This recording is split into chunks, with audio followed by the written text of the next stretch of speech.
11:03.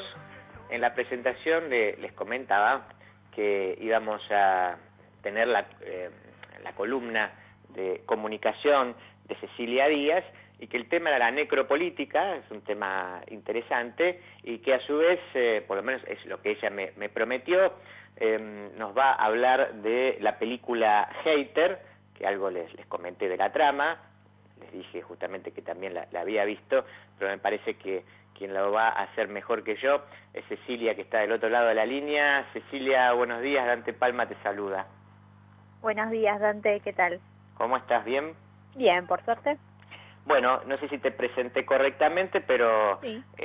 Hay una película ahí que a mí me interesó también, así que me gustaría escucharte sobre ella, pero la cuestión de la necropolítica está ahí dando vueltas. Contame de qué se trata y por dónde vas a ir.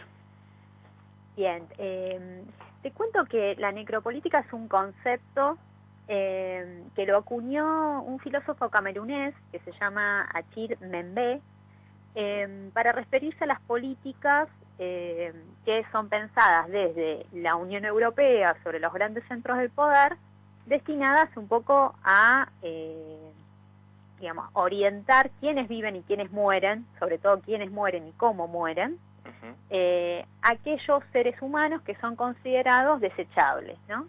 Es como un reverso de la biopolítica de Foucault. Él lo retoma de ahí, pero en términos más no de sostener la vida, sino al contrario, ¿no? Hacer morir, digamos, sí. A morir, exactamente. Sí. Entonces pensaba un poco en este concepto que en general se lo suele atribuir al neoliberalismo como un extremo, ¿no? Cuando ya todo empieza a economizarse, que las vidas humanas también tienen un sentido de desecho, ¿no? En términos de mercancías que no valen.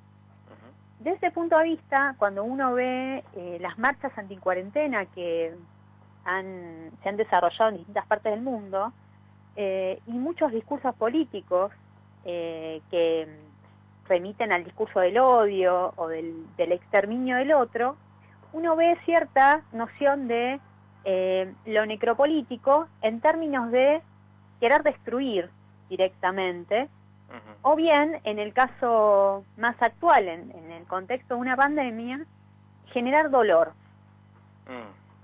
Me parece que esto es un punto muy interesante porque no pondríamos solamente la necropolítica en el marco de los grandes poderes, sino de todos aquellos agentes y actores que construyen sentido sobre cómo vivimos en sociedad.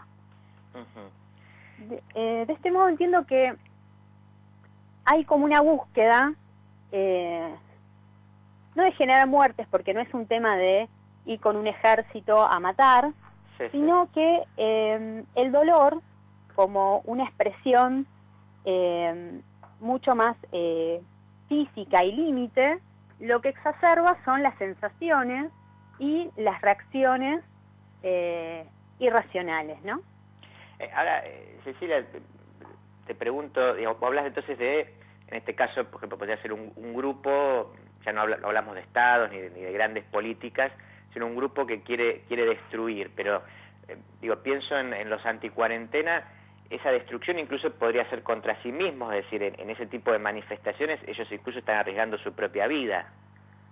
Sí, exactamente, porque el punto de arriesgar la propia vida es justificada desde el dolor que ellos ya sienten, ¿no? El dolor de la humillación, ¿no? Por ejemplo, esto de decir, bueno, como yo no puedo salir, o me quieren implantar un chip con la vacuna y no sé qué, o están restringiendo mis libertades, o van a, no sé, o va a gobernar determinada persona, o tal persona va a quedar libre. Entonces, desde el dolor que genera la injusticia o la humillación, pensada desde esos puntos de vista, de esas subjetividades, es como los medios también, qué tipo de discurso terminan encendiendo, que es esto de la indignación constante, ¿no? Sí. Entonces, en la indignación de decir, ¿por qué a mí, o por qué yo no tengo las mismas opciones que otros, en términos de cuestiones incluso institucionales o de digamos, de esta problemática como es la pandemia, que nos obliga de alguna manera a tener algún tipo de conciencia de lo social. Este tipo de discursos lo que hace es exacerbar el dolor propio y buscar el dolor ajeno, o que no nos importe qué dolor podemos generar en otros. Dolor, cansancio, digamos, lo que pasa en el sistema sanitario tiene que ver un poco con eso, ¿no? Digamos, la búsqueda de muchos dirigentes de ir a a un movimiento anti-cuarentena, tiene que ver también con generar el desgaste, la erosión de estos sistemas. Ahora, Cecilia, vos, naturalmente, digo, ni vos ni cualquiera puede estar al tanto de todo lo que sucede en el resto del mundo, pero has encontrado cierto patrón, porque, a ver, manifestaciones anti-cuarentena ha habido también en otras partes del mundo. ¿Vos encontrás algo en común entre lo que pasa allí y lo que pasa acá? Sí, hay discursos muy similares que tienen que ver con, por ejemplo, el nuevo símbolo que es el barbijo o el tapabocas, que es visto como una escena de rebeldía, no usar tapabocas, e incluso, bueno, hemos visto en las últimas semanas la quema de barbijos en Argentina, que bueno, fue un grupo minúsculo, pero de alguna manera intenta instalar algo, ¿no? Porque el barbijo es una medida sanitaria que quizás no protege tanto al que lo lleva, sino que genera algún tipo de cuidado en la medida en que todos llevemos el barbijo, ¿no? Como otras tantas medidas que tenemos en la vida cotidiana como normas, ¿no? Sí. Entonces, por ejemplo, ese tipo de signo, de acción, se vincula un poco con esto que digo, el cierto rechazo hacia la democracia, ¿no? Que eso también lo estamos viendo,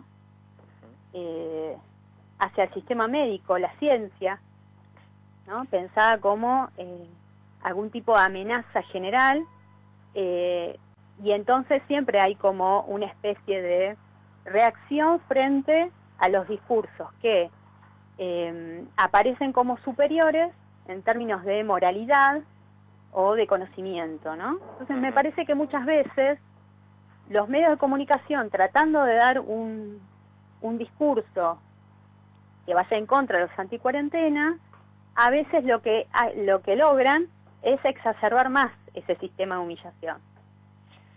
Sí, entiendo. Ahora, estás haciendo énfasis en la cuestión de eso, del generar dolor, ¿no? Y me parece que algo que está atravesando en el fondo esto que mencionás también es la cuestión del odio, y si hay algo que uno ha conocido en los últimos años es que especialmente a través de las redes sociales y fomentado muchas veces por el anonimato, aparecen los haters, los odiadores. Entiendo que viste la última película que estrenó Netflix, o que estuvo que está en cartel ahora en Netflix, digamos, que se llama Hater, justamente. ¿Qué conexión haces con esta cuestión de la necropolítica? Bien, la conexión que hago tiene que ver en parte con que estos sistemas de humillación y de buscar el dolor en el otro necesitan generar un enjambre, ¿no?, de usuarios, de cierta movilización de masa que al mismo tiempo se pone en el lugar de somos la gente común o somos los humillados por el sistema, y terminan llevando a niveles de romper con determinadas normas de la democracia. Pero, a ver, Cecilia, perdóname que te interrumpa. Ubica un poco a la gente que quizás no vio la película, contame en un minuto la trama. Bien, la trama de la película se trata de un consultor político que tiene un trabajo en una agencia que se dedica a hacer campañas. Sí. Campañas en redes sociales, y entonces empieza a manejar una serie de sistemas que tienen que ver con cómo tener bases de datos, construir videos que despierten la indignación, y a partir de entonces va generando un ascenso, ¿no?, dentro de su trabajo y de la campaña política. Sí. A su vez, está atravesado por una historia personal de ese personaje que se siente de alguna manera humillado por la familia de la chica de la que está enamorado, de alguna manera, y esa familia está vinculada con uno de los candidatos que se está por presentar por la ciudad de la que están, digamos, donde están ubicados. De modo que él va a utilizar parte de su conocimiento para empezar a generar cada vez, ciertos eventos de demostración de odio por parte de aquellos sectores que son anti-inmigración, antifeministas o derechos LGTB y antiambientalistas, digo. Entonces se empiezan a juntar, ¿no? Y empieza a generar una dinámica de odio que tiene consecuencias, que, bueno, no voy a contar, que ejecuta otro, ¿no? Digamos, o sea, que el odio tiene algún tipo de consecuencia. Entonces esa idea de generar, de alguna manera, o mejor dicho, alimentar discursos antidemocracia, lo que hacen es terminar, ¿no?, con parte del sistema. Sí, ahora, ¿sabes que cuando hacías el relato de la trama, me acuerdo, y tampoco quiero adelantar mucho, justamente para que la vean, pero que hay un momento en el cual este muchacho genera a través de las redes sociales una movilización de los dos grupos antagónicos al mismo tiempo en el mismo lugar.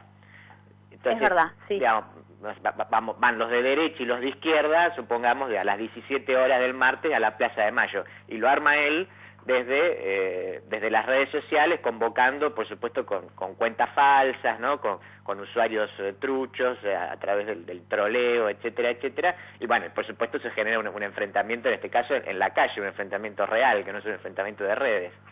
Claro, que no tiene que ver con lo virtual, sino con directamente, bueno, se encuentran estos grupos, estos bandos, y obviamente está el nivel de odio en el que viene, digamos, ensalzado cada una de estas marchas, que se genera un nivel de violencia que hace, ¿no?, volver un poco a esos chistes que hemos visto quizás en los videos de Capusotto, ¿qué le pasa a la sociedad? ¿Por qué está tan violenta, no? Claro. Digo, vuelve un poco a eso. Entonces, ahí lo que tenemos es como el uso de la necropolítica en términos de, bueno, a ver, hasta cuánto dolor aguanta una sociedad, cuánta indignación aguanta, ¿no? Y cómo el odio termina generando algún tipo de acción que implica romper con todo tipo de lógica del orden democrático, que es al menos, digamos, tener en cuenta que uno vive con otro y no lo debería destruir, ¿no? Sí, y también, sin decir mucho de la película, creo que igual algo estoy diciendo, finalmente como esto de repente queda a merced de algún loco suelto, ¿no? Y en otro caso, como el sistema de repente genera todas las condiciones para que algún loco suelto haga lo que no tiene que hacer. Y por supuesto algo que el sistema después no se hace cargo, justamente por eso lo presenta como un loco suelto. Exactamente, se presenta como, bueno, lo hizo un loquito y nosotros no tenemos nada que ver, pero en realidad lo que nos muestra es que la estructura está dada para justamente alimentar ese odio y eventualmente algún loquito va a salir, ¿no? O sea, hará lo impensado, el extremo lo llevará a cabo. Y eso, ojo, porque es parte de unas expresiones que hemos visto en los últimos, por lo menos en el último mes, ¿no?, en este tipo de marchas. Sí. ¿No? Que uno dice, bueno, son todos locos y demás, pero también había que pensar la locura o la expresión, o las expresiones más patológicas, también como expresiones de dolor. ¿Sí? Yo no digo justificarlo, pero entiendo, sí entiendo. Entender que ahí no es solamente una cosa suelta de la nada, sino que estás, digamos, alimentada por estos discursos que buscan la eliminación del otro y, ¿por qué no?, digamos, la destrucción de todo orden social. Claro, que en realidad lo planteas bien, porque justamente, de hecho, el que se manifieste ahí, se manifiesta en tanto supuesta víctima. Exactamente, sí. Es una afecta, por eso tiene ese dolor, claro. Claro. Sí, totalmente. Bueno, Cecilia, creo que has convencido a la mayoría de la audiencia para que vea la película. Y para que además, bueno, te sigan las redes con las publicaciones que vas haciendo. Así que te mando un beso y muchas gracias. Te agradezco a vos. Un saludo a todos. Bueno, escuchamos entonces a Cecilia Díaz, la doctora en comunicación, que nos trajo una muy interesante columna. Por supuesto, si la engancharon tarde, como les dije hace un ratito, la vamos a subir a nuestras redes. Y ahora es momento de escuchar una nueva canción